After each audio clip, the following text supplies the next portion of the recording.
Hello and welcome to Ode to Games. I'm Kevin Valine, joined alongside Logan Plant. How you doing, Logan? Good. How are you, Kev? I'm doing all right. We got Zach Rost here as well. How you doing, Zach? I'm doing good. So before we get into a bunch of other news, we've got the Microsoft 20th anniversary presentation that also included news on Halo Infinite, a bunch of other stuff that we are going to get to. We first got to talk about Activision. They're back in the news again. And from the Wall Street Journal, a story that broke earlier in the week, we've learned that Bobby Kotick, the CEO of Activision, was aware of a lot of these allegations and was either complicit or defended the people that were perpetrating a lot of the harassment that was going on in the company for years. And from the news where it's at now, as we're recording this, it doesn't seem like anything's going to happen at this point. There's been a walkout, but the company seems to stand by Bobby Kotick, and it is incredibly frustrating and enraging, honestly, Yep.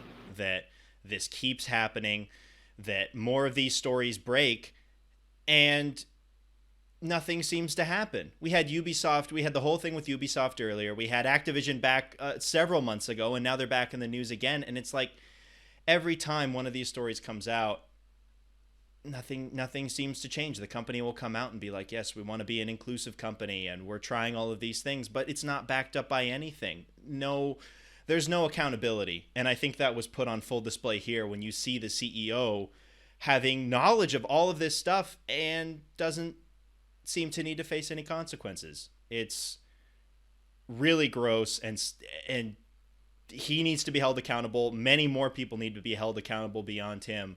But yeah, we have to bring it up. It's not something that you can avoid. You have to talk about it. You don't want to just sweep this stuff under the rug. Any thoughts from you Yeah, guys on and this? there's even more to it. You have the Blizzard co-lead Jennifer O'Neill, and it was supposed to be this big deal that they hired a woman to put in this role at the top of Blizzard, but now reports are coming out that she was still paid less than her counterpart Mike Ybarra, who is in the same Just position as her. just a And bunch of then empty promises. yeah, you have this walkout that's happening and will apparently continue to happen until Kodak is removed.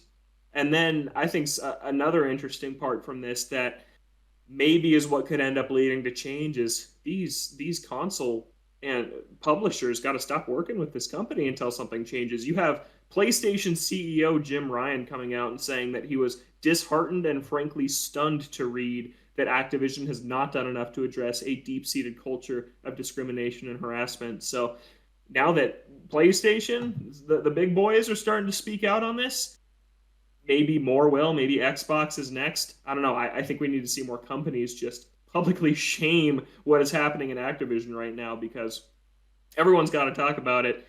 Yeah, it's been all year that places have been reporting on this. Shout out to the Wall Street Journal for that bombshell report that got everything started back up again this week. Some really good reporting there.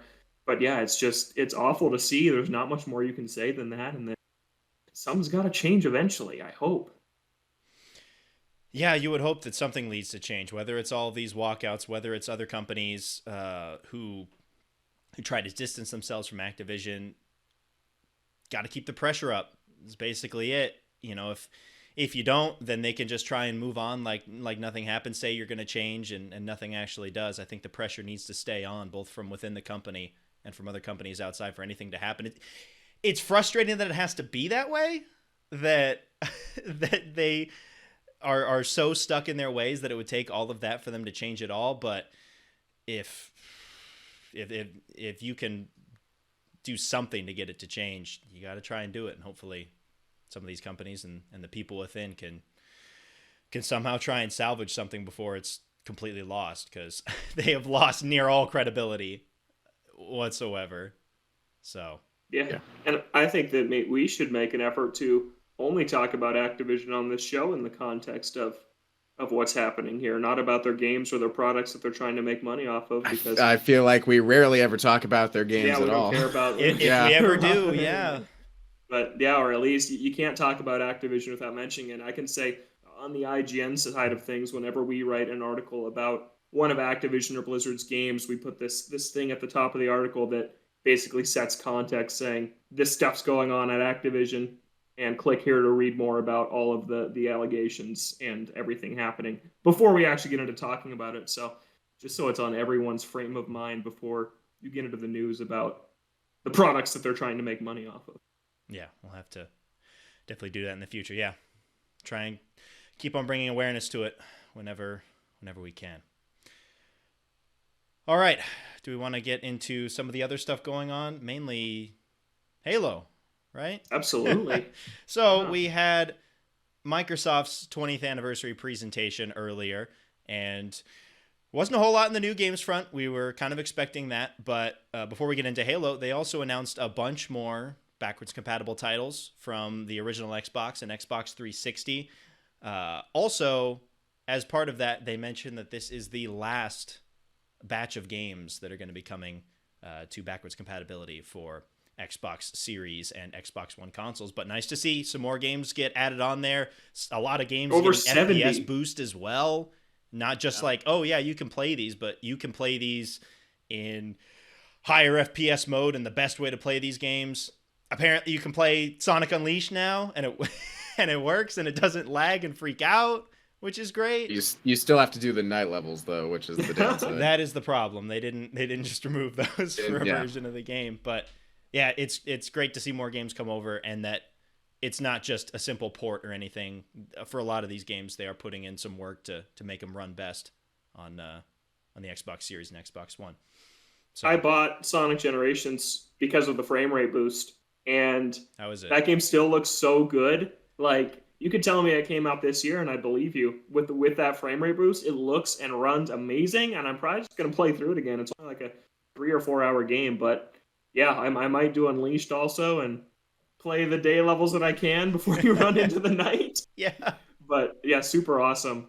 Sonic Generations, recommended. It's only, I think, $15, and it's pretty good. It looks amazing. Yeah, so that was the other big piece of news, besides the fact that Halo Infinite multiplayer, the beta, is out now, and people are playing it. Logan's been playing it. What are your thoughts so far on Halo Infinite's multiplayer after a few days?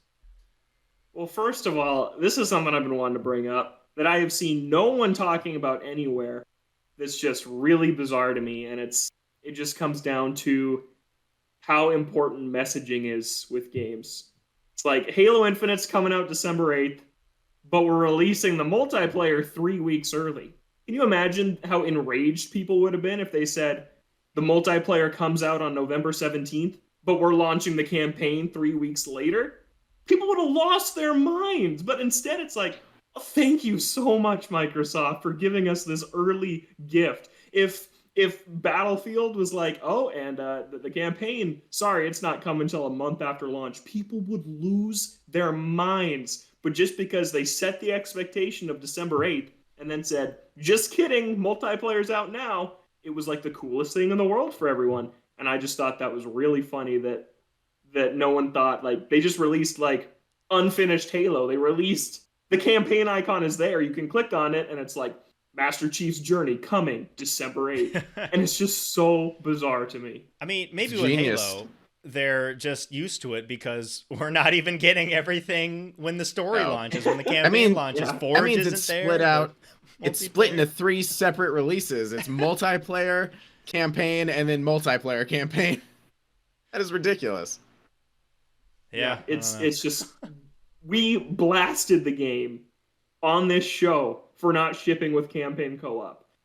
And now they're like, the game's here, but the campaign's not, and we're just celebrating the early release to hit the anniversary of Xbox and of Halo, since it was a launch title for the original Xbox, and everyone's just like, what a great move, best surprise of the year, and it's cool. I mean, I'm happy to be playing the multiplayer already. It was just a funny thought that I had, that just flipping the messaging around, you can go from being a huge villain that's ruining everything to this savior giving all fans something early. Yeah, I guess it's probably because we knew the later date first. If they gave you both dates at the same time, that'd be pretty gross. But if you're led to assume that everything is launching on one date and then part of it launches early, then it does feel like it's early and not that the rest of it is late. But yeah, you can look at it the other way. I mean, it was supposed to come out a year ago already. So Yeah. But anyways, the multiplayer is really, really good. It feels like Halo is back. It feels like, I mean, this year has just felt like Xbox is back. This fall specifically with Forza and now this, I find myself playing my Xbox pretty much exclusively right now, except for Fall Guys, which Zach and I have been picking up because the new season's coming soon. Oh, we got news on that. Yeah, season 6 is coming. We don't know when yet, but we'll know next week when it's coming out. Okay. But anyways, so I've just been playing Xbox and Forza, Sonic with the backwards compatibility patch, and Halo. And yeah, this is the most fun I've had with Halo multiplayer since Reach, which was my first Halo game. Like, I think it feels really good. The modes are really fun. It looks great. The modes are split up into 2 playlists right now. There's Quick Play, which is 4-on-4 matches. That includes Slayer, which is your team deathmatch, Capture the Flag, which is what it sounds like, and Oddball, which is like keep away. You have to hold onto the ball for 100 seconds before the other team can. And then there's the Big Team Battle playlist, which has bigger versions of Slayer and Capture the Flag, and it has Total Domination, where there's these like 3 hot zones on the map that you have to take control of and to score a point. And they're both really cool. There's different maps for each mode. The 4-on-4 maps are really tight and they provide action really fast. And the Big Team Battle maps, the 12-on-12, have vehicles everywhere, so you can hop into like a Warthog with your team, drive off to an objective, and get it done. There's also all these little choke points for smaller battles to break out throughout the 12-on-12 map, which is really good. So yeah, the maps are great. The guns feel amazing. Time to kill is really good. It's really long, which is cool for Halo because you feel like you're in these battles with the people you're fighting. It's not like Call of Duty where you're just down instantly, which is always how it felt whenever I played those games. So yeah, it's really fantastic. I only have a couple of critiques, which is that the maps, while I like their design, the layouts are, or the layout I like, and the design of the actual map itself, but the aesthetics I don't like. They all look very similar. They all look like just this kind of city area. There's a few things that differentiate them, but it's hard for me to kind of remember the maps in my head when they all look visually very similar. So I would hope for future maps that they add some more like biomes. Like there's not like a snowy map or like a really summery map or anything like that yet. They all look kind of the same. A lot of them are at night, so it's hard to differentiate the maps. And then my only other main critique is that they need to split up the playlist right now because I've just been wanting to play like Slayer, which is team deathmatch, and you can't do that. You have to pick quick play, and you'll just get Slayer like once every like 4 times. Then you'll do like Capture the Flag or Oddball, which I don't like as much as just the straight up team deathmatch. So I know it just launched. It's technically, they're still calling it a beta, but those are my main critiques of it so far. Okay. Zach, you're not playing it? No, I'm not particularly interested in playing the multiplayer. I'm only in it for the co-op campaigns. I've never played Halo multiplayer, especially since I just recently decided to go through the series for the first time. So the only thing that draws me in is the videos I see on Twitter of people going crazy with the gravity hammer, which was my favorite weapon in Halo. I didn't know it would be in multiplayer. But yeah, some pretty crazy kill combos I've seen with that thing are pretty cool. And that's the thing I love about Halo multiplayer compared to other like arena shooters is that anyone can get a gravity hammer because there's just a spawn point where it shows up and it shows up there every time. And no matter if you put 100 hours into the game or 1 hour into the game, everybody starts every match with 2 grenades, the assault rifle, and the pistol. It's not like these other shooters where you play forever and you get the super good loadout and you just wreck house right away. Everyone's on an even playing field right away. Which is, as someone who is not going to spend a ton of time in this multiplayer, it's really enticing to come back when I know, okay, there's going to be people who know these maps better than me and are just better at the game than me, but at least I have a fighting chance. Unlike these other games where if you step away and come back, it's over. You have no chance at competing. So that's something I really like is I've gotten a gravity hammer and just gone to town with it, and it's super fun to just find these weapons around the map and use them to your. Yeah, how does it feel to play after? I mean, it is a little bit different multiplayer to campaign, but just the basics of how it feels to play after playing through a lot of the Halo games pretty recently, and some of the newer ones as well. I think it's 343's best feeling Halo. I think it feels the most like classic Halo. They're still introducing a couple of their own things. Like the grappling hook is here, but you have to find it, so you don't automatically start with it. There's not scoping, but you can zoom in with every weapon and fire when you're zoomed in, which is a little different than classic Halo. But for the most part, it feels really, really good. Melee feels as good as ever. But yeah, it feels great. It feels like Halo. So I'm pretty impressed with it. And how much fun the multiplayer is has me more excited for the campaign next month. Yeah, I've always thought that the 343 games have always felt really good. Whether the story has always been the weak spot in my mind, but they've always felt and played really good. So that's not something I was worried about for Halo Infinite. It's good to see that I was right. Yeah, the biggest critique right now. Yeah. The biggest critique we should talk about is the Battle Pass. So this Halo is like Fortnite now, in that it's totally free to play, obviously. And its unlockables are only cosmetics. So, and if you want all of the cosmetics for the season, you have to pay $10 for the premium Battle Pass. You can level up when you don't pay for it, but you just get like half the rewards. If you pay for it, you get all the exclusive stuff. And Season 1 is called Heroes of Reach, so it's all the costumes for all of Team Noble from Halo Reach that you can, like Emil and whatever the rest of their names are, you can dress up as them. And then there's a bunch of other cosmetics too. But what people don't like is that leveling up is so ridiculously slow. I checked, and on the Battle Pass, you can go up to like level 90 for Season 1, and Season 1 is going to run until May of next year. So this season's going to be like 6 months long. Yeah, pretty long. And I've played for like 4 hours already. I've been playing a lot, and I'm level 3. It's like the leveling up is so slow, because right now it's divided into, you only level up by completing specific missions. It's like, kill 5 people with the grenade launcher. That gets you 200 points.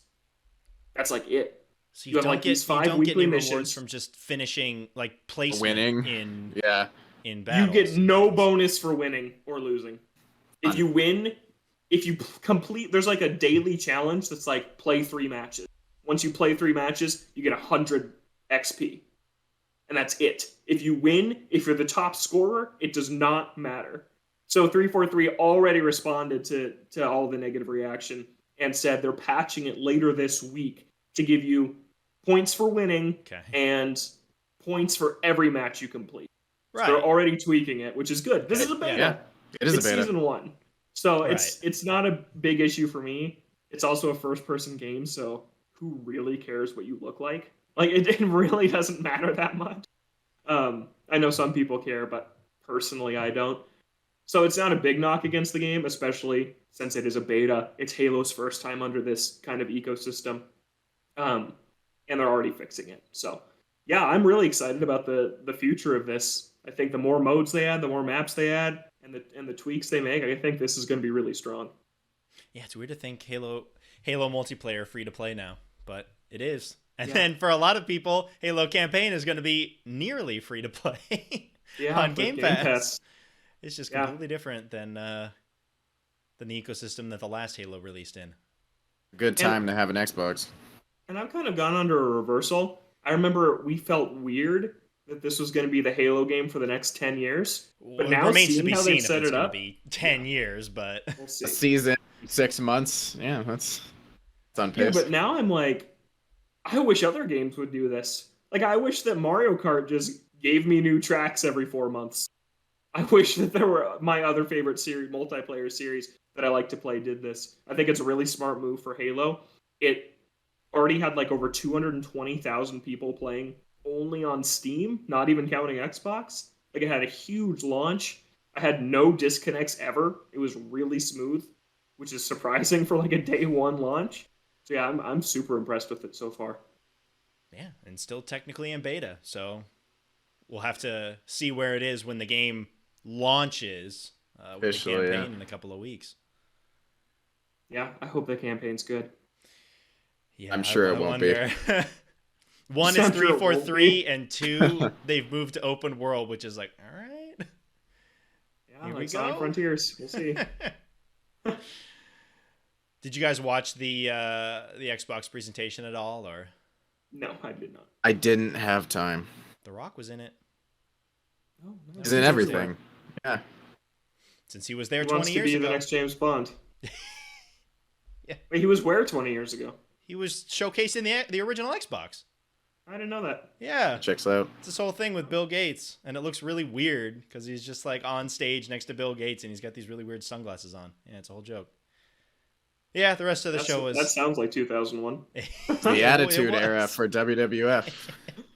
It was. Yeah, show was all right, but it was nice to see a couple of things get announced with the backwards compatibility and Halo stuff. Halo leaked like 5 days before. It could have been such a cool moment, but everyone knew going in. Man, I am so good at avoiding these leaks. I didn't see anything on that. Logan leaked it to me the day of. He's like, it's probably coming out today. Logan, you gotta stop. You can't spoil the rest of us if we haven't been spoiled already. Oh well. Yep, it's out, and it's good. All right. Want to get into some of the other news we got this week? Yeah, Saints Row delayed from February 25th to August 23rd. February 25th, if that sounds familiar, it's because that's the day that Elden Ring got pushed to from January. So whatever they say about wanting more time to polish, yeah, whatever. COVID impacting, it's probably true, but it's also probably not a bad decision to get out of that stacked January, February, and March, Kev. Yeah. I mean, with how long the delay is, if they were just trying to avoid these big releases and be like, oh, we just got to polish a couple things, they probably would have delayed it like a month. But the fact that this is a half-year delay all the way to August makes it seem like there is a lot more stuff that they need to polish and work on before the game comes out. And it's been so long since the last Saints Row, and the fact that the last game that Volition did, Agents of Mayhem, when that game came out was a broken mess from what I heard. The game did not run well, alongside of a litany of other issues with the game itself, but performance-wise on launch, it was not good. Hopefully they've learned from that mistake and realized here that the game's just not ready. And we were getting close to launch, and there was, still a lot to see besides the Game Informer pieces that were coming out. That was basically it on the game front. And the game was going to come out in a couple of months, so it makes sense that they delay it. Sucks to see. I wanted to play it, but I can wait a little bit longer if that means that the game is more polished and hopefully runs a lot better when it does come out in August. Yeah, I felt like we didn't know quite enough about it yet for a game that was supposedly like 3 months away. Yeah. We hadn't seen it that much. Yeah, it really was just the Game Informer pieces that they were doing. And even that was kind of just a couple of gameplay clips here and there and just a couple of things on some of the mini games that were in there and showcasing the gangs. But yeah, we didn't get a super in-depth look at it, and I guess now we know why. Yeah. Yeah, but hopefully it'll be good in August. Zach, any thoughts on this? Never played a Saints Row, wasn't planning on playing this one. All right. But hey, now that the delay is here, Zach is picking it up. Yep, in August. It's a slow month, so I might as well get it. Which is one of the latest release dates we know. I think the latest release date we know right now is Starfield, which is coming out on 11/11/22. And Bethesda, we know they don't care if the game comes out buggy, so it's gonna hit that release date. Absolutely don't you coming worry. out. Yep. Yep. Yeah, for sure. Yeah, well, speaking of Bethesda, Phil Spencer basically confirming that Elder Scrolls 6 will be an Xbox and PC exclusive. He said a lot on this, and he's been doing a lot of interviews this week because it's a huge week for Xbox.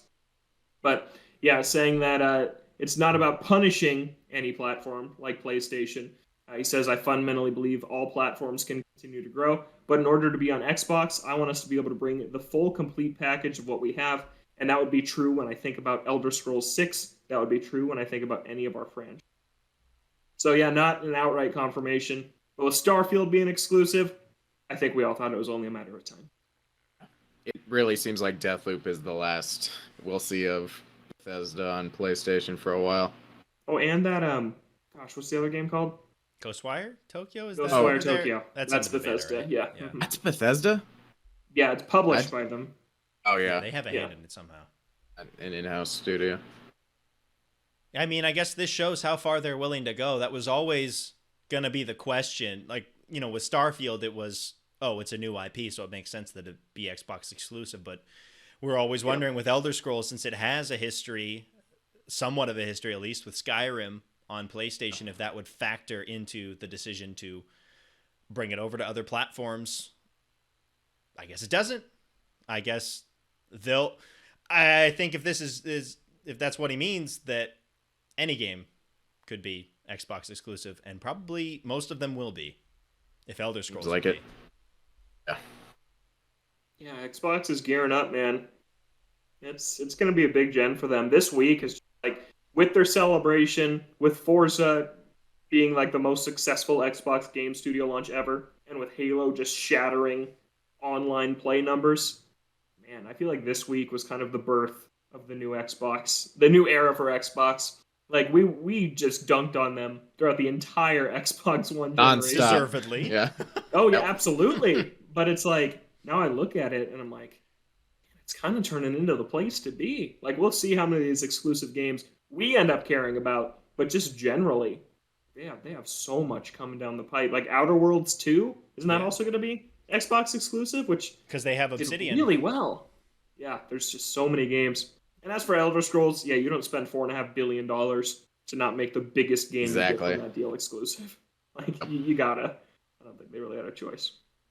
Did you see the news that the sales split between Series X and S was near 50%? Really? Yeah. So it was PlayStation 5 digital and physical and disc version. Disc is 80 to digital's 20. Wow. That's but not Xbox surprising. is near 50-50. That's crazy. The S is so available. Yeah, and it's to me much more attractive than the PS5 digital because it's like if you're looking at a difference of $100 and you got a stack of PS4 games and maybe DVDs, it's like why wouldn't you just shell out the extra 100? But 200 is a big difference, especially when Series S's are really easy to find. And with Game Pass on it as well, which means that the digital thing isn't as big of a deal if you've got all of these games on a digital library anyways. Yeah, exactly. Yeah, just thought that was interesting. Yeah, man, 50-50, that's still a little surprising because Series X's sell out instantly and Series S's are like always available. I don't really know what that means. I mean, I'm sure that there's a decent amount of people who are just waiting for the Series X that want the most powerful console and are going to wait for it as long as it takes to get it. And then there's another group of people that would just get a Series S if they're waiting for an X, and at a certain point they're just like, I'll just go with the S and stop wasting my time trying to buy one of these things. Yeah. Any luck on the PS5 lotteries, Kevin? Nope. Still nothing. And it's only going to get harder in the holiday season. It's just going to keep getting worse. Yep. And all just for Horizon Zero Dawn. All right, Horizon Forbidden West, sorry. Yeah. Horizon Forbidden West is the only thing that really matters at this point for PS5 in the near future for me. Yeah, would you want to play Ratchet and Clank ever? Yeah, at some point. That's one of those that I'd probably pick it up if it's on sale eventually. Seeing some sales. Games of the Year nominee. Friday. Yeah, heard it was good. Yeah, but I don't have enough ties to Ratchet and Clank to really get super gung ho about it. Yeah. We are going to be talking about the Game Awards nominations, so let's rip through the rest of this news. We got Yakuza news. Ryuga Gotoku Studio is working on a brand new title alongside Yakuza that's separate from the Yakuza and the Judgment series. They also said, we will continue to cherish the Judgment series. Sounds bad. No clue what that means. Absolutely no idea. We've been talking about this a lot, that the agency for the actor that plays Talk doesn't want the games on PC. And Sega's all about those PC games these days, so that could lead to the end of the Judgment series, or at least his role as the lead in that series. But yeah, the big news is a completely new game. They did work on Fist of the North Star, so it could be another one-off like that, or maybe the start of a new series. Kev, what do you think? I feel like with the state that Judgment's in, that it would be leaning more towards a new series. It would make sense that if they feel like there's no future where they could get these games on PC, and that seems to be the way they want to go, is they want to get all of these games on PC along with all the other platforms, then it would make sense where they're like, all right, we got Lost Judgment out, we've got this DLC coming, but why don't we just move on to another series that doesn't have that weight on it and just start fresh and be able to bring it to all the platforms that we want to bring the games to. But it could be a one-off. That is entirely possible. I hope it's a collaboration with Nintendo, and it is an F-Zero cross Yakuza game where What about Monkey Captain Ball? Falcon gets out of the car, takes to the streets, and Falcon punches some thugs. Woo. Makes I want sense. That would be wild. It could work. world. That's just Japanese GTA, man. It's a shame though, because what's his name? Nagoshi? Was that Nagoshi, yeah. Yeah, he left, and he directed F-Zero GX, and he's gone. And it's devastating because now that dream seems a lot less feasible, and it was already a moonshot. Disappointing. Yeah. It was never going to happen. Still exciting that they're working on something new, because the last time they worked on something new, it was one of their best games in Judgment. So I'm excited to see what they can do, especially with a game that's not tied to anything else. You know, with Yakuza games or with Judgment, obviously they have to go off of what they made previously to an extent, but it's always exciting when they have a blank slate and want to come up with something new. Yeah, it'll be fun to see this studio's output the next few years with a total change in leadership, because sometimes that can lead to some really fresh things. So yeah, I'm excited to see what they do. Yeah. It's the GTA, but set in Japan. Yeah. Yep. Is that right? It's how it sells every time. Speaking of GTA, that's a mess right now. The Grand Theft Auto, the Trilogy, the Definitive Edition, looks like a disaster. People hate these remasters. It has one of the lowest user scores ever on Metacritic. It's like 0.5, like 0.5 Oh on my Metacritic. God. And yeah, which, I mean, people just go and give a 0 to anything they hate. But it's reviewing extremely poorly critically as well. And that's the worst part on all this, is that they removed the original versions. So these are the versions of these games now, and people do not like them. And they're going after mods too. I mean, for like those older games and taking that down, it sounds like they're going after going after all these mods that could possibly help this game out. And then after the game came out, it's only available on PC through the Rockstar launcher, which was down for like over a day after the games came out. So it's just been terrible. And just don't pre-order games, man, because they didn't show any gameplay for this thing. Absolutely nothing. There was a reason why. Now we know. Yeah, $60, and they're terrible. Apparently, they're just terrible. It's quite frankly baffling that they have bungled so many of the ports for these games. Like, the mobile ports were garbage, and then they've been basing a lot of the re-releases off the mobile ports. It sounds like that's kind of the case here for a company that has made buckets of money by just releasing a new car skin and some new maps on GTA Online, that they couldn't put in the effort to not only do a better job of just bringing keeping the original design intact, but bringing it up to modern consoles. They had the ability to completely remake these games and actually give people the definitive version of these games to make them feel like they're playing a modern game that was originally out 20 years ago.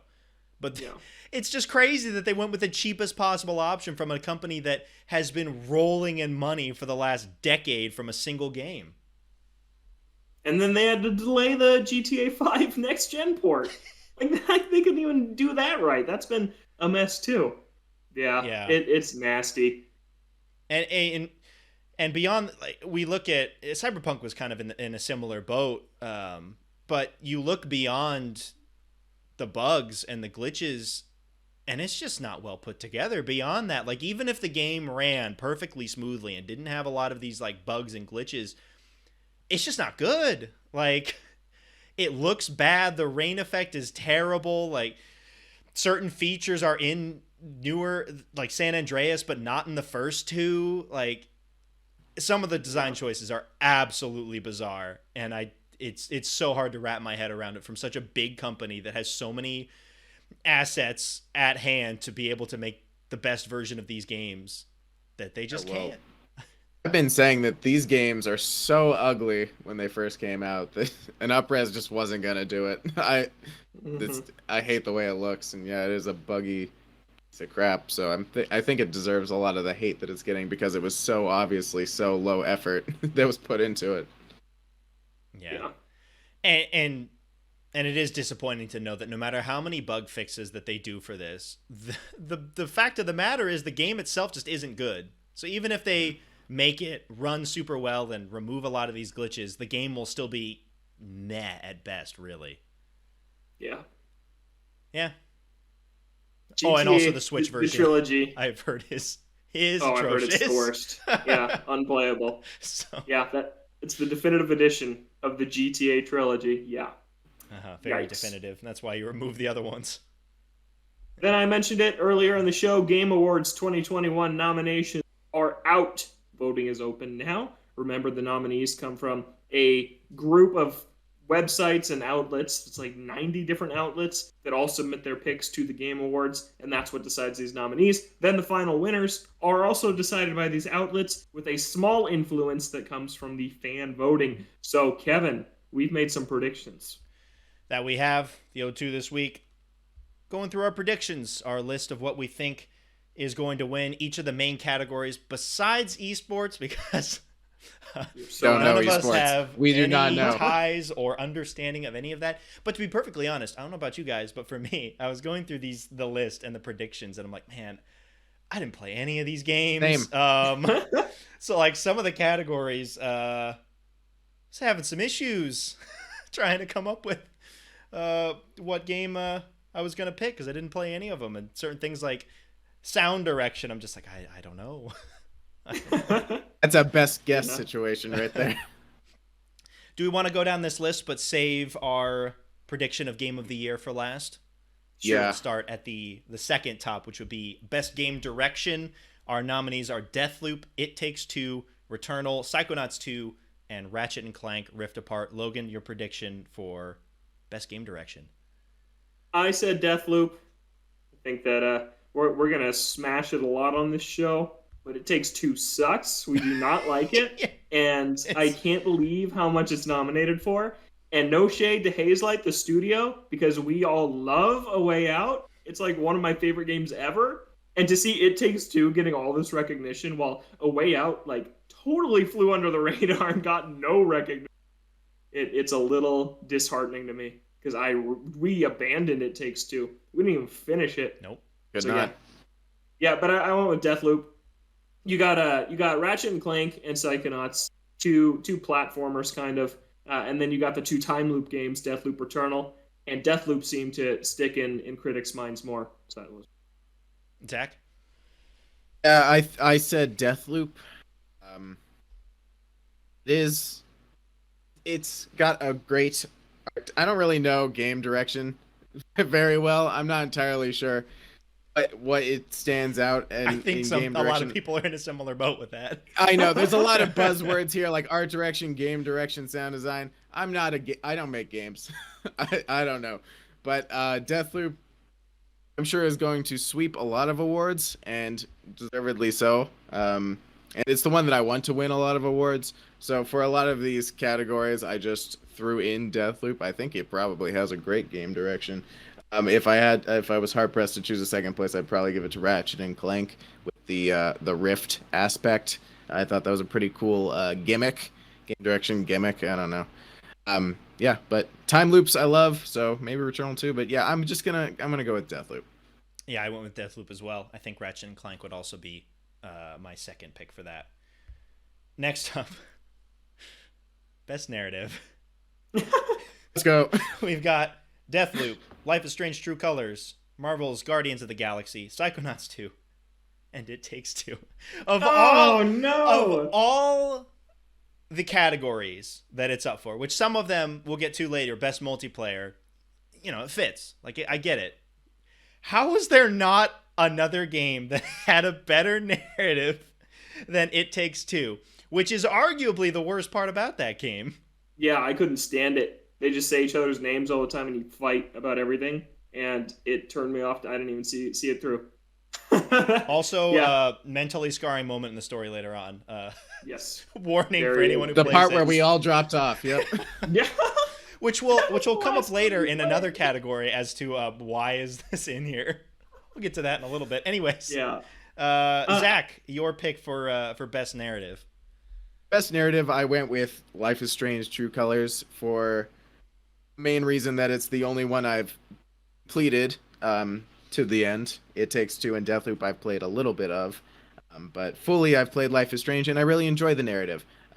Those games are based around narrative. They're choice-based games. I thought this one had a very strong narrative for the series. I enjoyed it a lot. It was simplistic but still heart-wrenching. I love the characters, and I want to see it win something. So I think I'll give it to Life is Strange. Logan? I think that Marvel's Guardians of the Galaxy is going to win. That game seemed to have surprised a lot of people. It's extremely recent, so it's top of mind. And people said one of the best things about that game was its story, which I was certainly not expecting when it was announced, and we saw 4 hours of it at E3. But people seem to really like the story. People hate Deathloop's story. They say it's like the worst part. Yeah. Yeah.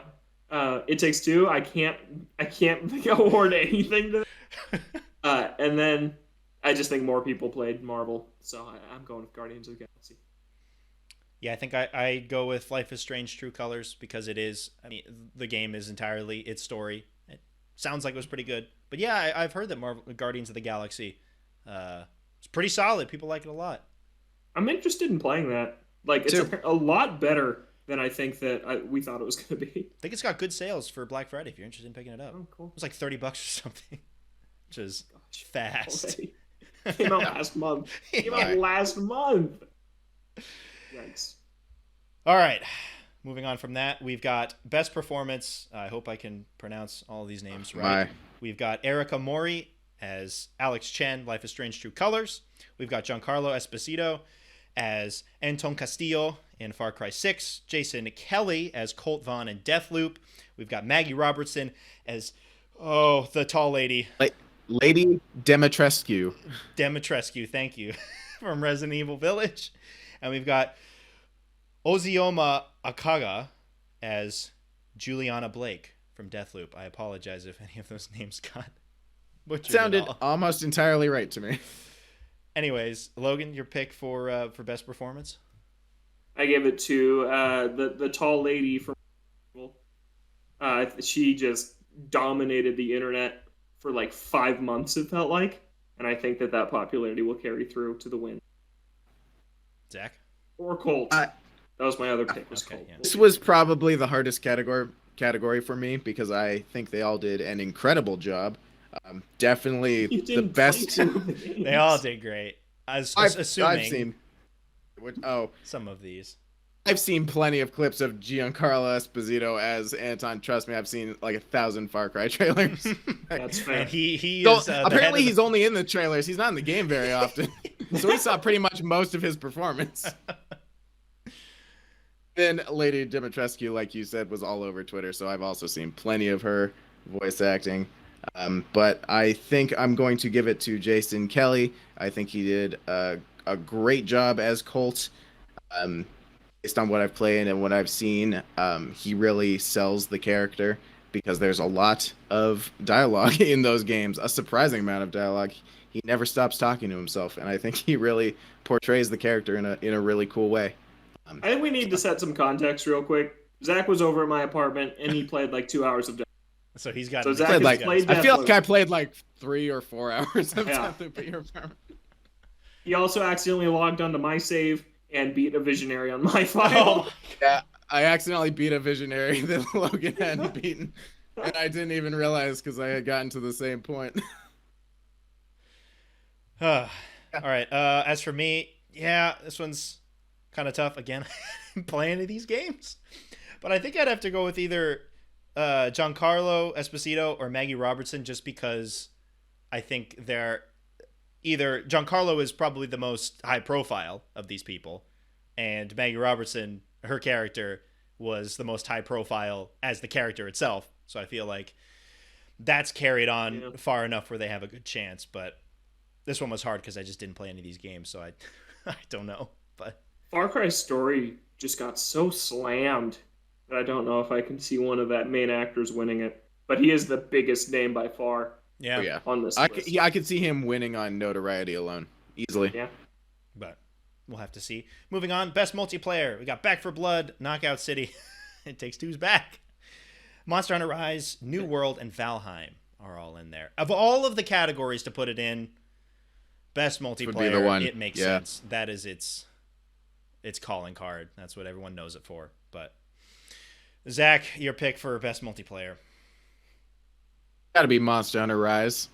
The game by far I've put the most time into out of all of these nominations. A little bit of Back for Blood, which was fine. Pretty standard multiplayer that, nothing special. It Takes Two did have a lot of multiplayer mini games and co-op stuff that really set it apart, but it was dry. It was the best part of the game, but it was still kind of dry after a while. Monster Hunter Rise is a game I played entirely multiplayer for the most part with Logan. I think it's a great Monster Hunter's multiplayer series. That's what it's based around. I think it's a lot more accessible than it was in World, especially with the story quests, seeing cutscenes at the same time, as opposed to having to watch cutscenes and then hop in. But remember, we had to do the entire single-player campaign separately. We did have to do the single-player campaign separately, but that was pittance compared to all the multiplayer stuff that we did. Yeah. So give it to Monster Hunter Rise because I want to see it win something. Logan? I want Rise to win, but It Takes Two will win. That was my exact same prediction. Yeah, I'd like Monster Hunter Rise to win, but everyone loves It Takes Two, and if it's gonna win any award, it's gonna win this one. If it wins Game of the Year, I will lose it. If it wins Game of the Year, yeah, I will not know what to do with myself. Just be thinking like, what in the world did I miss? How is this Game of the Year? I think Zach and I need to finish it before the actual Game Awards. Were we close? No. I don't think we were. I think I stopped around a similar time to you guys. Maybe We're at a little very bit. similar point. Yeah, absolutely. There's a moment that really hard doesn't really hard make you want to keep going. Yeah. Anyways, I have nightmares next about category, that best ongoing game: Apex Legends, Call of Duty Warzone, Final Fantasy 14, Genshin Impact, and Fortnite. Logan? Final Fantasy 14 is going to win. It had a new expansion come out, and people talk about it all the time. Zach? Yeah, I would personally give it to Genshin Impact. I've put a lot of hours into Genshin Impact over the last couple months. I think it's actually a very solid game. Logan and I recently tried out Final Fantasy 14. I think it's the most popular by far, and it is coming off the release of Endwalker, the new expansion, which I just came out or is about to come out. So that is fresh in people's minds. So I think it's got to be one of those two. Well, Fortnite, who knows? Yeah, I went with Final Fantasy 14 for that one. Moving on to the next one, best art direction. We got Deathloop, Kena Bridge of Spirits, Psychonauts 2, Ratchet & Clank Rift Apart, and The Artful Escape, a newcomer entering one of these lists. Logan, best art direction. What do you got in that category? I think I have Ratchet & Clank winning. The game's absolutely gorgeous, and it's popular. I feel like it's not usually the most unique art direction that wins. It's just like the prettiest game. The one that looks most crisp and nice. Yeah. So I think Ratchet & Clank will win. Zach? Yeah, I'd give it to Deathloop. I think the style is one of the stronger points of Deathloop.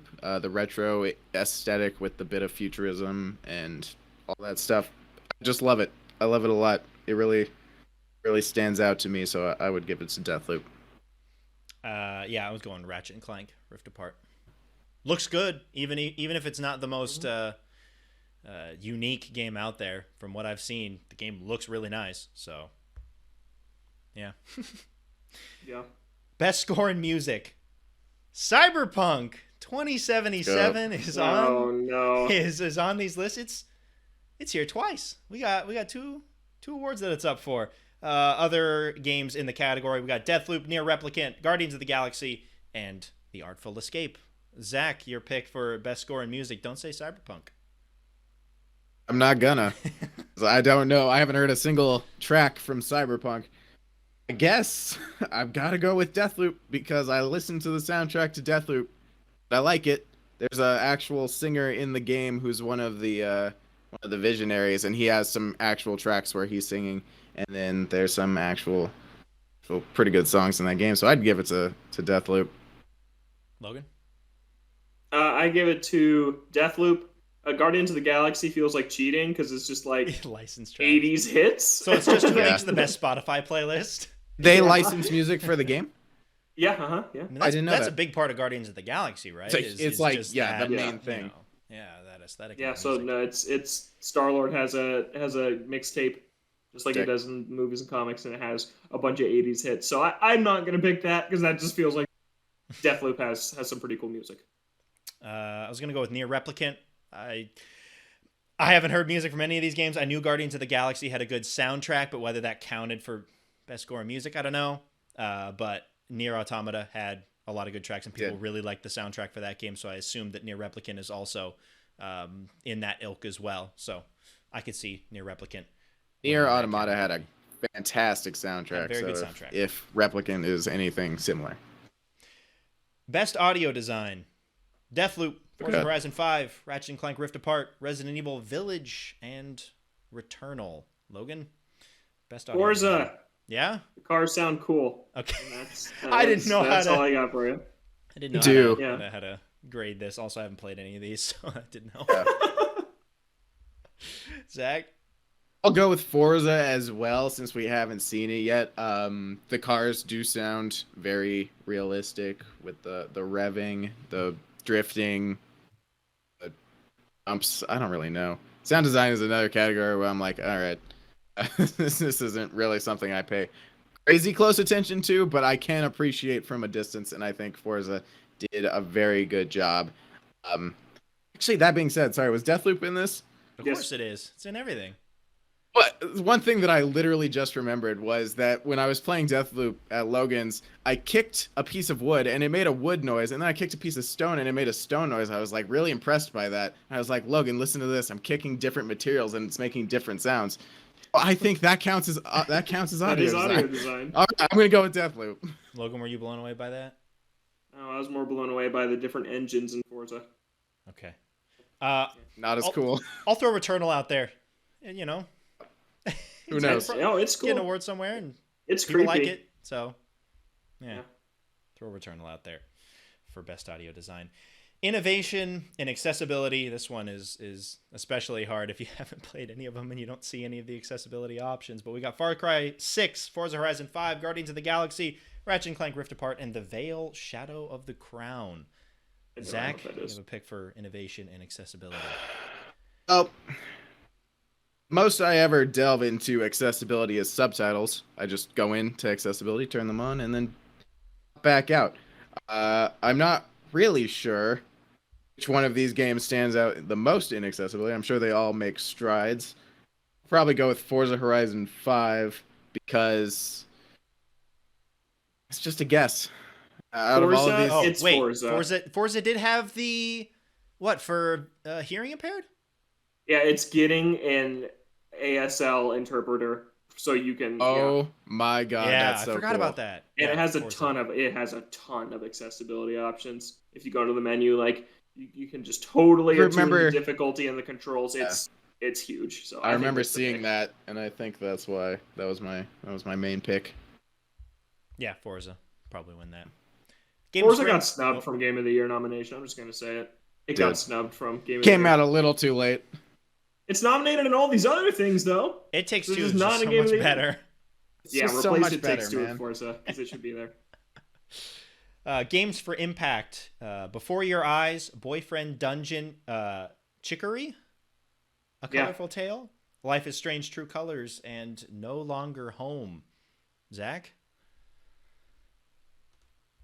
Again, Life is Strange being the one I played. I thought it was pretty impactful because it's narrative driven and emotional, as is the Life is Strange tradition. So, go with that. Going with Chicory. I see people lose their minds for that game on Twitter. I have not played it. People get really attached to that game and really like it. I'm surprised Boyfriend Dungeon's here because I heard Yeah. that game was actually really problematic in a lot of ways and Mhm. people didn't really like it. So I was surprised to see that here. I went with Life is Strange True Colors just for Nice. the notoriety, but I've heard it's also good. You guys seem to like it a decent amount, so yeah. Best independent game, Death's Door, Kena Bridge of Spirits. Weird to think that Kena is a independent game, but I guess it technically is. Inscription, Loop Hero, and 12 Minutes. Logan? Death's Door. It was the talk of the town for a long time. I thought it was going to maybe get a Game of the Year nomination, but it's just the one I heard the most about this year. Zach? I would say I've not played any of these, but my guess would be Kena Bridge of Spirits. I think that's the one I've heard most about this year, and I remember Logan talking it up near its release and then never playing it. I haven't played it. That makes it deserving. So I'll go with that. Yeah, I went with Death's Door. I remember hearing a lot about it, and people seem to really like it, so I can see that one very much winning Best Independent Game. Oh, our favorite category is up next. Best Mobile Game. Go. Although one of these I've heard is very good. Fantasian, Genshin Impact, League of Legends, Wild Rift, Marvel Future Revolution, and Pokemon Unite. I'm just going to come out and say for my pick, Fantasian. I've heard it's really good. What is that? Never heard of it. That's the RPG. Is it the Square Enix game? The Square Enix one, yeah. Oh, okay. It I'm looks like switching my Nier pick to that. Yeah. Automata. I'm switching my pick to that. All right, That's well, the, we'll all that's go the one in on in real. Fantasian. Is that the one in real sets? Oh, yeah. I know what you're talking about. Yep. That's my pick. I'm switching my pick to that. Yes, that is Zach's going to pick Fantasian. Genshin Impact. Yeah. On I'll go iOS with and Apple Fantasian. Arcade. All right. Yeah, I hope that one wins because I've heard that's very good. And at this point, they just need to bring it over to other platforms. I think that it would do really well coming to other places besides Apple Arcade. Best community support: Apex Legends, Destiny 2, Final Fantasy 14, Fortnite, and No Man's Sky. Zach, any thoughts on community support? Are you On this one, part of the community for any of these games? well, I am outside of every gaming community looking in for the most part. Although I have seen a lot of dedicated fans in the Final Fantasy 14 side of the internet, and I know that they take great care and great love in the creation of the game, that the creator cried when he had to delay the expansion for a week on a live stream. So that seems pretty supportive for the community. So I'll go with Final Fantasy 14. Yeah, that's what I picked too. I picked it as well. People seem to really get behind that and really take to their characters, and it just seems like the community is really all about it as well, which is good. Logan did not. No, not everybody. Neither but did you. A lot of people. I did. I love it. Play it forever. Best debut indie game: Kena Bridge of Spirits, Sable, The Artful Escape, The Forgotten City, and Valheim. Logan? I went with The Forgotten City, which is that Skyrim mod turned into its own game. People love that story. It's on Game Pass, and I feel like it's just stuck around, or I feel like Kena came and went. Zach? I remember being interested in Sable when I first saw it get announced. I forgot about it until just now, so I'll go with Sable. All right. And I went with Kena. Out of all these, I think it was the highest profile, even if it didn't make a ton of impact. I think people... Games for Impact? Probably the most notable one that people would see on there, at least for a lot of people. Best AR or VR game: Hitman 3, I Expect You to Die 2, The Spy and the Liar, that's a long name, Long Echo 2, RE4 VR, and Sniper Elite VR. Logan, you been cracking out your VR at all? No, I didn't get the adapter. Oh my, It never showed God, up. You never got it? I forgot you were waiting for that. You still didn't. It never. So it's not came. ever showing up. No. I just want to say shout out to Hitman 3 for this being the only place it got nominated. Ow. Yeah. I gave it to... I didn't know what to give it to. I just said Resident Evil for no reason. I said Hitman 3 for no reason. Zach, what'd you say for no reason? We'll say Sniper Elite VR for no reason. All right. Okay. Nice. Are we almost to the big categories? I think we are. Yeah, we're going to skip Content Creator of the Year because I don't know any of these people. Yep. They're I'll not go any with, of the content creators I watch. Go with Ebuy. Never heard of him. I'll go with the Grefg. Oh, yeah, Grefka. I love that guy. Anyways, best action game. Now we're getting into some of the bigger categories. You got Back for Blood, Chivalry 2, Deathloop, Far Cry 6, and Returnal. Zach, will throw it to you. Best action game. What is your pick? My pick for this has got to be Deathloop. It's pretty action oriented. It's go through this time loop, killing as many people as possible. So that's pretty action heavy, and I've had It's not nothing most action game. Best action game. Far Cry 6. Best one. Logan? Deathloop. It's going to win. I went with Deathloop as well. Out of all of these games, Deathloop would probably easily win that one.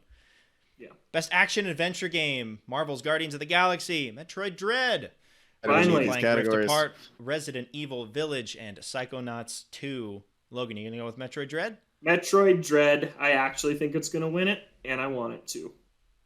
Zach?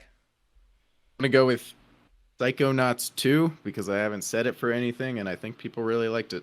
I heard it was good. It was very good. I went with Metroid Dread as well. It's reviewing really well. People like it a lot, and it's not. And it's recent.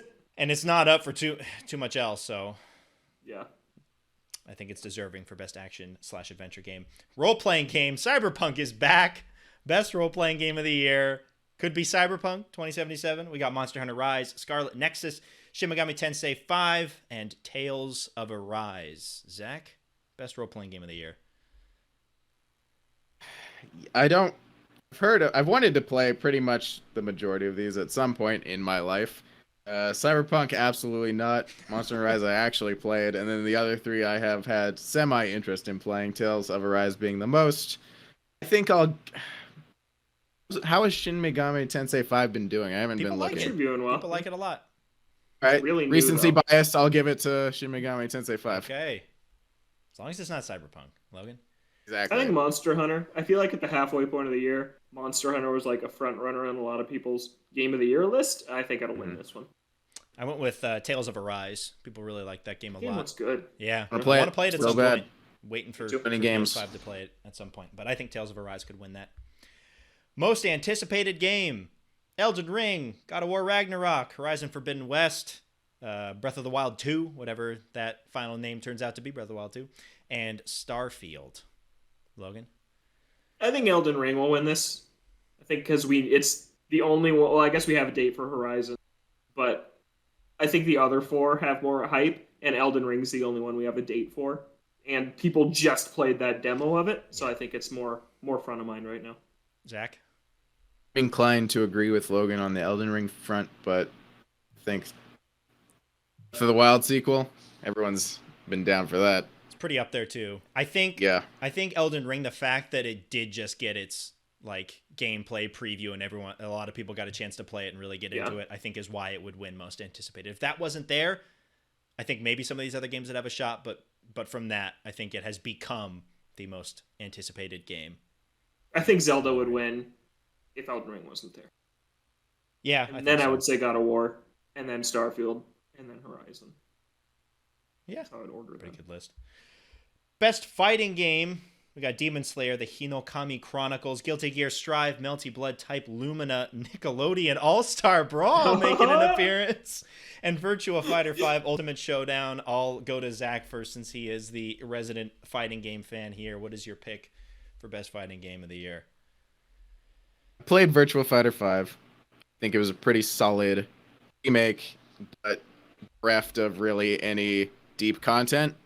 Nickelodeon All-Star Brawl I wanted to try out, but did not get the chance. It's also pretty bare bones, but structurally very sound. I don't think people like Demon Slayer very much, but that is recency bias since it's the most recent release. I have never heard of Melty Blood Type Lumina. And then my actual pick is Guilty Gear Strive, which I think a lot of people really loved. That's my pick too. It made a pretty big splash, I feel like, in the competitive scene this year. That's what I picked. It was massive. Yeah, I went with Guilty Gear Strive as well. I did not go with All-Star Brawl. You didn't. Great to see that game show up somehow. Oh, yeah. Guess there was just nothing else to take that spot. Best family game. Oh, Here we go. Here we go. We got Mario Party Superstars, new Pokemon Snap, Super Mario 3D World plus Bowser's Fury, WarioWare Get It Together, and the one non-Nintendo game making an appearance, It Takes Two. So before we get into our actual picks, I would not want to play It Takes Two with my family. I mean, beyond the fact that the game is not that great. Yeah. It's not for There families. is a scarring moment. I am 25 years old, and I was scarred by that. I would not want to show a kid and play that game with a kid. If you've played the game, you know the moment. It's rough. I can't believe that this is on Best Family Game. Yeah. The description of the category is for the best game appropriate for family play. That game is not You appropriate. did not for get very family far play. in that game if that's what they think. You've got the two divorcing parents and scarring moments of the gameplay. emotionally damaged child. Yeah. Yeah. Anyways, It Takes Two of the categories that it shouldn't win, best narrative, This is the big one. best family game are probably my top two, along with Game of the Year, which we'll get into Game of later. the Year. Besides Game of the Year would be my pick, big, yeah. best family game and narrative are the top two. I'm like, it better not win. Of all the other ones, whatever.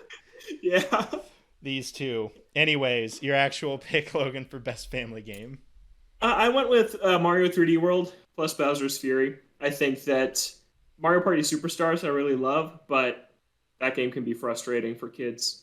Yeah, like I just think about like kids frustrating for parents adults. getting stomped. Yeah, it can be frustrating for everyone. I do love it. It is a great family game. My number two, but 3D World has just such an easy system to like. If you die, you come back right away. Bowser's Fury has that 2-player mode where your kid could play as Bowser Jr. and just goof around and really have no consequence. That's a really good kid mode. It has the invincibility leaf if you die enough times, so your kid could just be invincible and just fly through the level. So not only is it by far the best game on this list, because it's incredible, and the other games here are good, but I think it also has the most that a young kid can really get into. And New Pokemon Snap is single player. WarioWare is only 2 players, except for the really limited 4-player stuff. So I think Mario 3D World's the pick. Mario is a little more on the difficult side if you're thinking about playing with younger people. Yeah. So I would have to agree that with the inclusion of the younger player accessibility with the character options and just the general being an amazing game, Super Mario 3D World's the clear pick here. Yeah, I went with that as well. I love that game. My God. It's like the best game that came out this year. Very 3D good. World. Really enjoyed Takes Two. Bowser's Fury a lot. Oh, yeah. That was so good. It was really great. One of my best gaming experiences of the year. With playing that with you guys was a lot of fun with the online play I had, too. Yeah, with my drifty Joy-Con before I got my Pro Controller. Dying. Yeah. All right, let's keep moving. Got a couple more left. Just 2 more categories before we get to the actual game of the year. Best sim or strategy game, Age of Empires 4, Evil Genius 2, World Domination, Humankind, Inscription, and Microsoft Flight Simulator. Zach, It does not fit with these games. best sim strategy game. This is such a weird combo. Like, they don't make sense together. I went with Inscription. That's the hot stuff right now. It's like a card-based battle game. People are, like, losing their minds over it. Zach? I have not heard of Inscription, so I didn't know that it was super popular at the moment. Flight Simulator being the only one of these that I have played. Not a lot of, but I do hear plenty of good things about the Age of Empires series, so I'll go with Age of Empires 4. I went with Flight Simulator. People really like that game a lot, and now it's coming to more platforms. It's been, it's on Xbox now, so yeah, more people can play it, and I think people like it a lot. All right, last category before we get to Game of the Year. Best sports or racing game. I think this one's probably pretty obvious, although there's some other good ones in here. F1 2021, FIFA 2022, Hot Wheels Unleashed, which I've heard is pretty good. Forza Horizon 5, and Riders Republic, another one I've heard is really good. I'm going with Forza Horizon 5. It's Forza. It's pretty obvious. Yeah. Yeah, I don't think there's too much of a contest So good. there, even if a couple of the other games are pretty solid. I think Horizon 5 would blow them out of the water. Yeah. All right. Let's get to our actual pick for full game of the year. Here are the list of nominees. We've got Deathloop. It Takes Two is back, trying to win game of the year.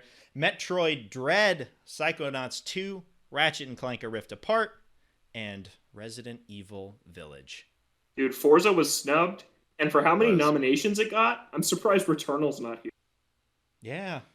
Like, replace It Takes Two and Resident Evil with those 2 games. And I think that's more accurate.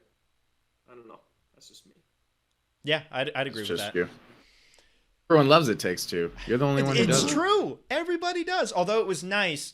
I was on Twitter seeing some of the discourse of it, and it was nice to know that there were other people that were also really mentally scarred by some of those scenes and didn't really like some of it. I was like, thank God. Yeah. I thought I was like talking to a wall besides talking to you guys. It seemed like everybody else loved it. Anyways, Logan, what is your pick for Game of the Year for 2021? Dude, it's going to be like 2019, where there was also not a clear winner, because I feel like I started watching the Game Awards in 2017, and Breath of the Wild was the obvious winner. It won. 2018, God of War won everything. 2020, Last of Us won everything. But 2019, there was no clear winner. Control and Death Stranding cleaned up, and then out of nowhere, Sekiro won Game of the Year. Just randomly. yeah. Yeah. So I think that's going to happen again. I think you're going to see Deathloop clean up on awards, but then you're going to see Metroid Dread win Game of the Year. That's my actual call. And it would be awesome because I love that. And if it takes two, I'm retiring from the podcast. Wow. You gonna hold yourself? All right. Under pressure. Oh God. Hey, you know how many people it takes to make a podcast? It Two. takes two. Oh God. Rename the podcast after I quit. It takes two. The It podcast. takes only two. Yeah, but Metroid, it would be great to see that win. I loved that game this year. Just a return of one of gaming's oldest series. And Deathloop, I think people soured on a little bit rather quickly because of its ending that I've heard is bad. It Takes Two, I don't want to win. Psychonauts and Ratchet and Clank, I don't see there being enough support behind like a lighthearted platformer to win Game of the Year. And Resident Evil Village, I'm just surprised that's even here as a nominee. As for Game of the Year, yeah. Yeah. So I think Metroid could actually win. That's not just because I want it to. That's my actual call. Yeah. Zach? It does seem like Resident Evil did fly under the radar for a while there. It had so much hype coming up to release, and then after release there was just nothing. Yeah. Yeah. I don't know if Generally. it's like Game of the Year. I think it's Game of the material, Year. But, you know. Yeah. Ratchet and Clank is a contender. Psychonauts, I think, had a lot of popularity, but not enough. Metroid Dread, I haven't played, but from what Logan says, it's a fantastic game. It Takes Two. If it wins, Logan's leaving the podcast. God. And Oh, no. then Man, Deathloop. that show's going to be stressful to watch. I know. There's a lot. Right. He just raised the stakes, which Yep. is just his life's motto recently. But I didn't know Deathloop had some discourse about the ending. I've been avoiding spoilers like the plague, so I don't really know anything about the story other than the 4 hours that I've played. So if people have been souring on it, then that definitely does knock it down a peg for this Game of the Year. So I'll go with Ratchet and Clank. I think Ratchet and Clank will be the surprise pick. I think everyone really enjoyed that game. It's the first big PlayStation 5 exclusive. Yeah, for me, Count, apparently. Or Demon's Souls. I think I'll go with Deathloop. On this list. Deathloop, I think, is the easiest pick for that. So I think there's a good chance that it could win, but I would like to see Metroid Dread win. I think that'd be a nice pick. And yeah, It Takes Two. Please don't win. Just I will be for happy several reasons. with 5 of the 6. I will walk away fine if any 5 of these 6 win. But if It Takes Two wins and A Way Out, I don't even know if it got nominated for anything. I think it got nominated for something, I remember, but I don't think it actually won anything. I don't remember. I'm just sitting here wondering how in the world it got nominated for Best Narrative and Best Family Game. Like, how is that possible? Really a shallow understanding of what that game entailed. So what's really weird to me is that I follow a lot of people on Twitter that have direct influence over these nominees, writers and editors of these websites. And so many people were like, Forza better be there as a Game of the Year nominee.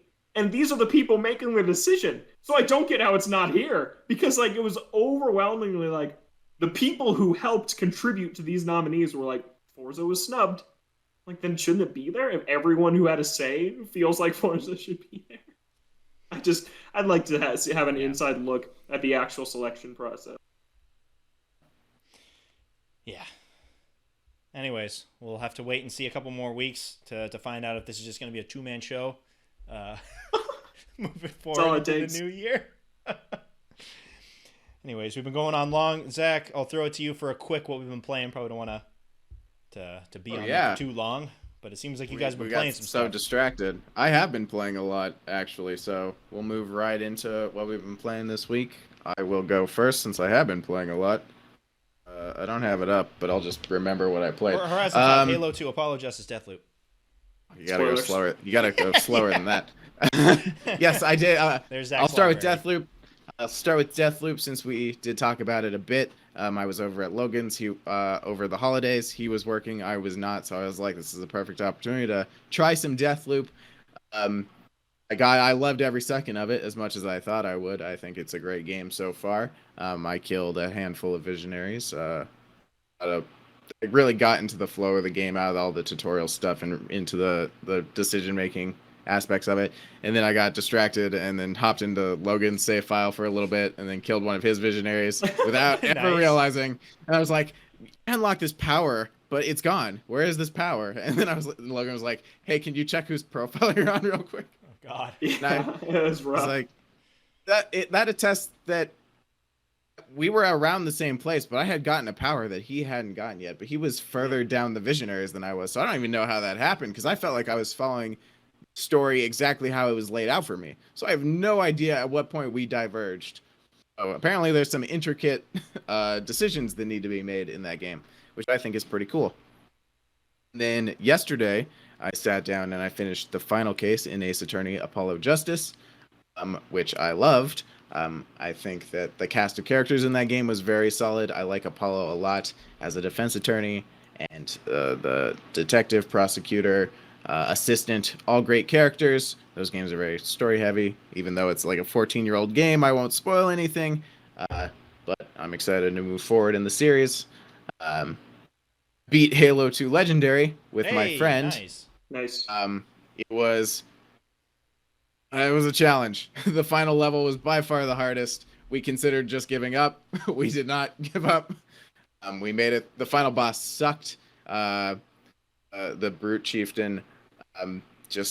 That fight is difficult normally, but it's just frustrating and unfun. On Legendary, it's not even fun. Like, playing the game was mostly a good time, but there were just moments where it was soul crushing, which is very similar to my experience with these games. Yeah, exactly. That's what you go in there for. That's like, you gotta feel that piece of your soul die to know that you're truly alive. So that was a lot of fun. Chalk that up to another achievement on my list of difficult games beat. Then what was the other thing on my list? Horizon 5. Forza Horizon 5. I don't believe I talked about this on the last show. Nope. I think I had not installed it yet. I started playing it shortly after with Logan. We've been doing multiplayer much exclusively. I love it. I think it's incredible. I see myself putting a lot more time into 5 than I did into 4. Because 4, I was just getting a feel for the series before 5 came out, since it was right on the horizon. Nice. Ready? No. Thank you.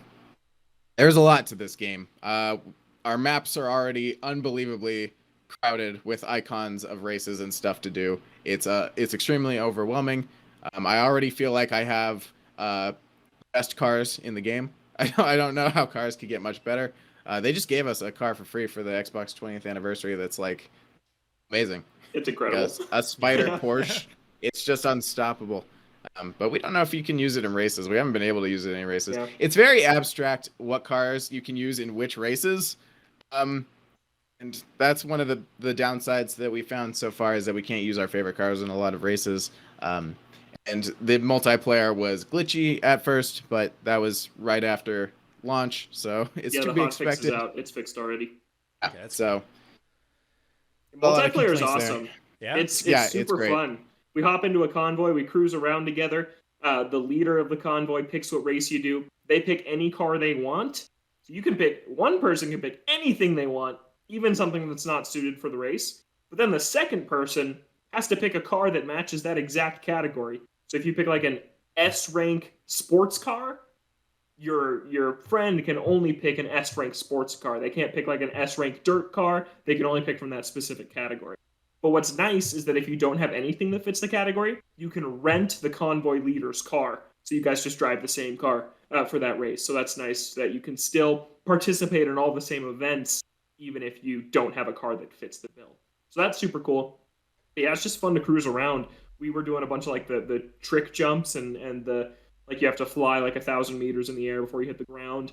And doing that together is super fun. Launching off the ramp at the same time. Now, multiplayer is a really good time. And I've been playing a little single player too, just cruising around, earning skill points. Not even doing any races or objectives, just driving around the world because driving feels super good and getting rewarded with skill points they're really easy to get, and it's just a great time. Jealous. I think the pace of leveling up and getting accolade points is a lot more steady so far than it was in 4. Yeah. I feel like 4 was exponential to where it took a little and then it immediately took a lot. I think this one's been a lot more bit by bit. I like the ability to choose like you talked about on the last show. There's more stuff to do than just racing. The main, I don't know how to describe them other than main quests are to go to the areas and do little challenges and explore all these like ruins and volcanoes and stuff like that. And I think that's super cool that it branches out in that aspect. And it's all multiplayer friendly. We're doing it all together, so yeah, every mission. No complaints there. Yep. Jump in. That's nice. Yeah, it's awesome. It's going to be in my top 5 on the Odies this year. I can tell you that it is. Yeah, I'm super good. Yeah, the only thing that's weird is that there really is no progression because we just have incredible cars already. And there's like I don't feel like I'm. I feel like I'm just like living in this world, having a great time, just checking off all the things on the map. I'm not like I need to work up to get this car because I already have everything I could ever need, which is good. It's fun that they just give you all that stuff. Makes it a playground to drive around in. Yeah, exactly. And there's still a bunch of cars that I want that I don't have. Oh yeah, I just feel like I have really good cars. I'm about to enter the auction market where I'm going to try and flip cars. I'm going to try and buy them cheap and sell them high to other players, like to actual other people. Oh, yeah. So that's going to be fun to try out. All right. Logan, you been playing anything else? Go through it pretty quick. Yeah. Halo already talked about. Sonic Generations, still my favorite Sonic game. Been playing more Mario Party. Zach had a devastating loss to the computer when he was here. I have yet to win at Mario Party Superstars, but that was the closest I got. And then more F-Zero on my CRT. I'm in a racing game mood, F-Zero, Forza, Hot Wheels Unleashed, which I played and never remembered to talk about. Hot Wheels Unleashed. Yeah. How about you, Kev? More Stardew, of course. Played more of the end game content. It's crazy. It's so good. Like it is an entirely new area with entirely new things to do, new characters, new enemies, new gameplay functions. Like it's absolute insanity that update came out like 4 some years after the game came out, after several sizable updates, including multiplayer. I'm trying not to spoil too much for people who still haven't played it because it's been nice to go through it without knowing very much of what was going to be in there and to kind of discover things on your own, which I think is part of the fun of some of this new content. But it's been blowing me away with how good it is, and with some of the other non end game content that was also introduced in the update. Like this game is so well rounded. Everything about it is so solid. Yeah, it's great. I've been on a Stardew kick. And then I played Mario Party 6 on GameCube. It was the first time I played a GameCube Mario Party with the night and day mechanic. I love 6. 6 is awesome. Because I have a Japanese GameCube, and GameCube games here are so much cheaper to get. Like I bought almost all of the Mario Party games for under like $10 or less, and 2 of them are in box with the microphone. I have the GameCube microphone with 2 of them, so I've been planning to get together with some more friends and play some more Mario Kart. I picked up Double Dash as well, so we can have a night of playing Mario Party and Mario Kart. But yeah, it was fun. Never played those games, but the mini games are a bunch of fun. It's nice to go play some of these like bigger boards with more stuff going on and whatnot. Yeah, it was a good time, and I'm looking forward to trying out some of the other ones beyond 6, because there's a lot of 6 and 7 ones. are the best on GameCube. Yeah, they're both really good. 7, yeah. 5 has amazing mini games but weak boards. And 4 is just bleh. 4 is meh. There's my review. All right. Great review. All right. final thoughts before we wrap it up. We've been going on a long time. Pokemon next week. Yeah. Heard it's pretty decent. Oh, Kev, did you not play any more Great Ace Attorney? Not too much this week. Okay. I got to get back on that. But yeah, Pokemon is going to be coming out, so I'm going to go to that. Then I'll have to go back to Great Ace Attorney Friday. and try and fit it in by the end of the year. Good God. There's so much I got to fit in. Yeah, I've heard that Pokemon is like what you'd expect from modern Pokemon remake. Go. Yeah, so but it's my region. It's my most nostalgic region. I have to go in and form my own opinions and have that one last chance, Gotta give them the one to have my own thoughts. Zach, any final thoughts from you? I've pre-ordered Pokemon Shining Pearl. I'll be picking it up on Friday.